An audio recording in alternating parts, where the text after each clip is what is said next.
Yes, I am. Can you hear me okay? Perfect, thank you. I've been playing with the muting here.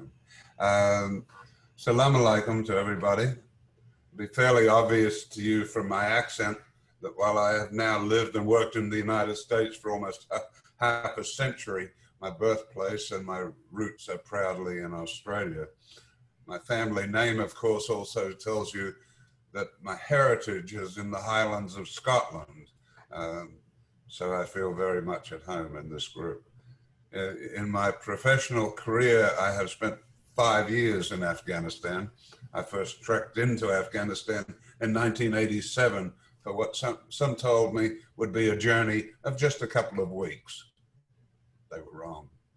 It took 4 months on foot, over half a dozen mountain peaks in combat, suffering debilitating disease, and losing 55 pounds or 25 kilograms in weight.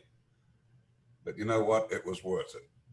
In large part because in Afghanistan, I got to know Ahmad Shah Masoud. At that time, and in years to come, I recorded hours and hours of interviews and discussions with Masoud. Many of the discussions centered around matters of leadership and what was happening at the time. First, the fight against communism, and then against extremism, terrorism. Other talks strayed into other areas that were far more personal. These may be some of the conversations I remember the most. As Masoud Halili said so well a few minutes ago, Ahmad Shah Masoud was indeed a moderate. I recall late one night following evening prayer, a conversation that I could never imagine having with extremists. I was sitting with Masoud when I suggested that there were perhaps similarities as well as differences between Islam and Christianity. Masoud nodded. He said, of course there are. And then he went on to say, the sons of David are in separate books, the Old Testament and the New Testament. He said, one completes the other. For example, law is not in the New Testament, but it does exist in the Old Testament. And things that are not in the Old Testament are completed in the New. He was exhibiting a far better understanding of those two books than I did. In a 1989 conversation, Masoud spoke of losing a friend that day, a mujahid who had been at his side since the beginning of the jihad. He had died during a battle on the Salang Highway. I asked Masoud how it was that he could endure losing so many friends and colleagues over so many years.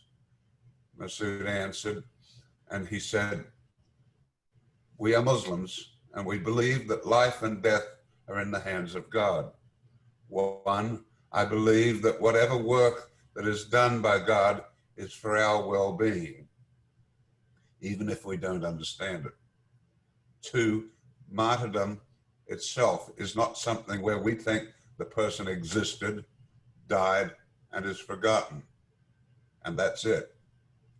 No, Masoud said, our belief is, and the Quran says very clearly, that the person who becomes a martyr for God's cause in reality has not died. He said, the Quran says that he is alive and God will feed him and sustain him. That this is every Muslim's desire, to become a martyr for God's cause.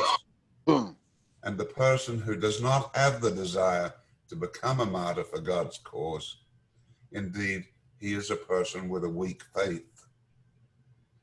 Masoud went on. He said, the thing that we think all humans believe in and have no doubt about is that every human being will certainly face death. This kind of death and dying as a martyr is an honor, both in this world and as well in the hereafter. Whether our life ends 2 days earlier or later, Masoud said, is not very important. The difference is in its reputability in this world and also in the hereafter. Masoud went on to say that while death was difficult for those left behind here on earth, It was a joyous occasion for those going to be with God. And nobody deserves that better than Ahmad Shah Masoud. He was a man who helped change my life. One thing is certain, he's a man I will never forget. Thank you.